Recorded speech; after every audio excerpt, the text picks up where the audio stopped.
현재 지금 네이버 평점이 9.3 정도가 돼요. 그리고 아마 제 예상에는 이게 IPTV 같은 걸로 나온다고 해도 9.0 밑으로 내려가진 않을 것 같아요.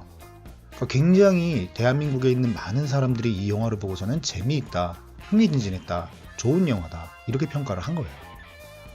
물론 모두는 아니지만 그 영화를 보고 좀 본인이 스스로 이거에 대한 평가를 주고 싶다라고 하신 분들 중에서는 말이죠.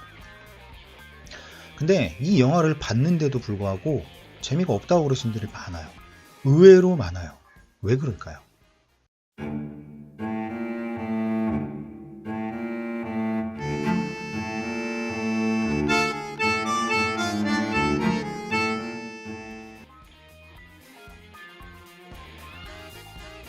우리는 한국 영화가 그 전형적인 스토리, 캐릭터 그런 게 있어요. 극한 직업이 형사가 나오니까 형사물로 예를 들어 드릴게요. 일단 형사가 나와요. 근데 이 형사들은 좌충우돌이에요. 그리고 이 형사들은 계속 보고 있으면은 오합지졸이라는 느낌이 굉장히 커요. 그러면서 서로 캐릭터와 캐릭터 사이에 대결 구도라든가 충돌 구도가 생기면서 그 캐릭터들 간에 개그 요소를 뽑아내는 그런 모습을 보여줍니다. 이거는 투캅스라는 영화에서도 그렇게 보여줬고요. 그리고 또 이거 조폭 영화로 넘어갔을 때도 두사부일체 아니면은 조폭마누라 아니면은 요 근래에 개봉했었던 범죄도시에서도 나타납니다. 범죄도시를 보시면 크게 다루지는 않았어요. 오히려 좀 전극 형식으로 충돌되는 모습을 보여줬는데 이제 이 장면 있죠. 이 장면에서는 그래가지고 얘네를 한꺼번에 잡으려다 보니까 우리가 약을 좀 쳐놓은 상태예요. 양반이 갑자기 약을 팔고 야야야 그러네. 조용해봐. 화해학수 납시다. 화해학수.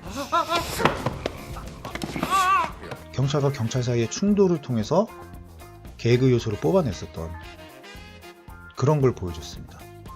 그래서 뭐 거의 모든 영화가 그렇기는 한데요. 특히 한국 영화에서 특정 직업에 의해 그리고 그 팀에 대해서 이야기할 때는 이와 같은 충돌 요소를 보여준다는 거예요.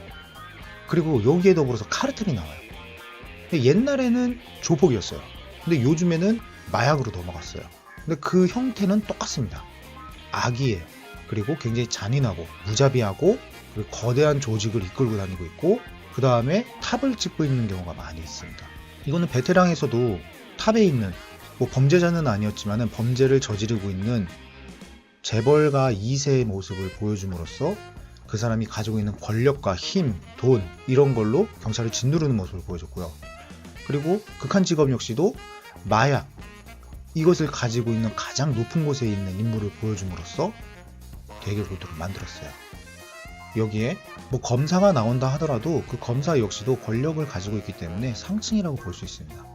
그래서 이 권력과 권력의 대결을 보여주는 거. 그런데 이 계층은 거의 유사하게 만들어져 있다. 그렇게 보면 될 것 같습니다. 그래서 이런 진부한 설정이 재미가 없는 분들이 있을 수도 있어요. 첫 번째 여기서 제가 그냥 개인적으로 느낄 때는 이러한 한국 영화가 가지고 있는 특성에서 진부함을 느끼고 그래서 이 영화가 재미가 없다, 빠져들지 못한다 라고 생각하시는 분들이 있을 것 같아요. 근데 이거는 제가 뒤쪽에서 뒤집어서 한번 말씀을 드릴게요. 그 두 번째로는 개그 포인트입니다. 영화를 보셨던 분 중에서 완벽한 타인을 비교하신 분들이 계셔가지고 완벽한 타인을 끌어가서 말씀을 드렸는데 완벽한 타인은 예능? 아니면 토크쇼? 이런 느낌으로 가져가야 되지 않나 라는 생각이 들어요. 사람을 웃기는 방법은 제가 볼 때는 많이 있는 것 같아요.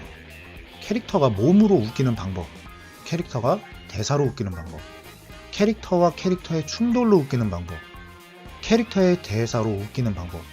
이거는 티키타카나 아니면 배경 지식 같은 거를 가지고 와서 웃기는 경우도 있어요. 뭐 캐릭터가 말장난을 계속하면서 웃긴다거나 아니면은 우리가 알고 있는 인터넷이나 혹은 어떤 영화나 아니면은 어떤 뉴스로 봤었던 배경 지식들을 가지고 와서 그걸 녹여내면서 웃기는 방법.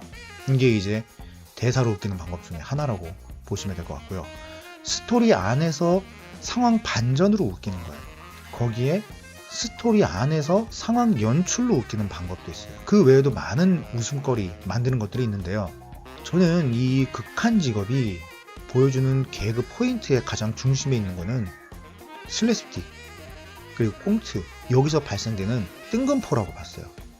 이 꽁트 같은 경우에는 완벽하게 짜여져 있는 그런 상황 속에서 어떤 개그 요소를 폭발시킨다는 거죠. 근데 이 개그 요소가 스토리하고 연결되는 경우도 있지만 그 스토리를 반전시키거나 혹은 캐릭터의 성향을 통해서 웃기는 경우도 있어요. 대표적으로 이제 우리 코미디 빅리그라던가 아니면 개그 콘서트 같은 경우에 그러한 것들을 느끼실 수가 있어요. 맥락이 이어지지 않는 상황에서 갑자기 뜬금없이 터트리는 개그 요소가 있어요. 이거는 아까 전에도 말씀드렸듯이 개그 콘서트라든가 아니면은 코미디 빅리그 같은 꽁트에서 굉장히 많이 나와요. 갑자기 상황을 확 하고 반전시키면서 웃기는 거예요. 그런데 완벽한 타인 같은 경우는 기본 정극이라는 스토리 설정이 있어요. 그래서 그 스토리 안에서 어떠한 상황이 일어나면서 웃기는, 즉 스토리 위주의 개그 요소가 들어간다는 거죠. 하나의 큰 주제를 가지고 쭉 가고 있다가 어떤 특이한 것이 들어왔을 때, 스토리 안으로 들어올 때, 이벤트가 발생했을 때 그때 그 상황을 가지고 웃긴다는 거예요. 그러니까 스토리 위주로 보시는 분들은 따로 우는 것 같은 뜬금포로 터트리니까 재미가 없다라고 느끼신 건 아닐까. 물론 제 개인적인 생각입니다. 저는 너무 재밌게 봤기 때문에 그분들의 생각을 이해하지 못했었던 경우가 있었어요.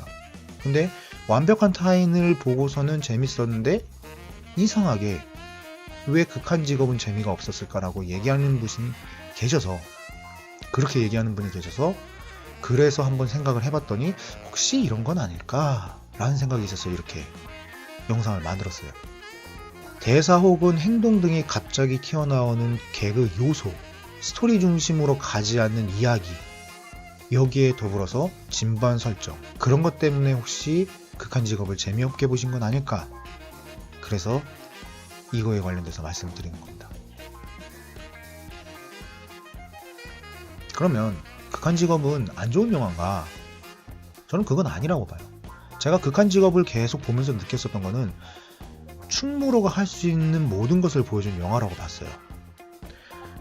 이전 영상에서 제가 그린북에 대해서 말씀드렸었던 거, 이동진 평론가님의 이야기를 가지고 와서 말씀드린 게 뭐였냐면요, 그린북 같은 경우에는 헐리우드가 할 수 있는 각본의 끝을 보여줬다고 뭐 대충 그렇게 말씀드렸어요. 근데 극한 직업은 충무로가 할 수 있는 각본의 끝을 보여줬다고 봐요. 그래서 한국인의 대다수가 공감하면서 재미있게 볼 수 있는 영화가 저는 극한 직업이라고 보거든요. 왜 그러냐면요, 극한 직업은 간단 명료한 주제를 가지고 있어요. 그러니까 흔히 말해서 영화를 즐기러 갔을 때 부담이 없다라는 거예요. 그리고 똘끼 충만, 개성 넘치고 살아있는 캐릭터들이 등장을 많이 합니다. 그리고 시도 때도 없이 터지는 개그 요소가 있어요. 우리나라에서 가장 잘하는 거예요. 갑자기 빵 하고 터뜨리는 거. 이게 스토리로 가든 아니면 뜬금포든 상관은 없습니다. 한국은 정말로 즐거운, 재미있는, 유쾌한, 의외로 이런 것들 되게 잘 만들어요. 그래서 과거에 제가 봤었던 2000년대 초나 혹은 90년대에 봤었던 그런 우리나라의 영화를 보는 것 같은 느낌이 들어서 굉장히 좋았습니다. 그리고 마무리가 굉장히 깔끔해요. 그리고 2편을 기대하게 만드는 그런 느낌도 있어요. 이 느낌은 뭐였냐면요, 제가 탐정을 봤을 때 느낌과 비슷했어요. 탐정도 보고 나서 2편이 나왔으면 좋겠는데 라는 느낌을 받았는데 그와 같은 느낌을 주는 영화였다라는 거예요. 그리고 적절한 반전 속에 있는 아까 전에 말씀드렸던 정확한 주제의식, 권성진학이 들어가 있는 게 저는 굉장히 좋았어요. 크게 생각할 필요가 없다라는 거예요. 대중성이 높다라는 거죠. 여기에 가벼운 분위기, 이거 역시도 대중성하고 연결되는 부분이고요. 그 다음에 지금까지 이런 맛은 없었다, 갈비인가 통닭인가 해서 뿜어져 나오는 그런 대사들에서 나오는 기발한 상상력, 그리고 김선규라는 배우를 통해서 오마주 혹은 패러디를 보여주는 경우가 있었어요. 그냥 제 느낌엔 그랬어요. 범죄도시에서 진성규 씨가 보여줬었던 화교 출신, 그거를 가져오면서 개그 요소를 승화시켰고요. 그리고 한 놈만 팬다는 거, 주유소 습격 사건에서 무대뽀 캐릭터를 가지고 오면서 그걸 또 오마주하거나 패러디한 것처럼 보였어요. 그래서 이러한 것들, 한국 영화가 잘할 수 있는 걸 모두 다 넣은 것 같았어요. 그래서 저는 이 영화 보면서 두 가지 영화가 떠올랐는데, 계속해서 언급해드렸던 두사부일제 1편하고요, 그 다음 투캅스, 이렇게 생각이 났습니다.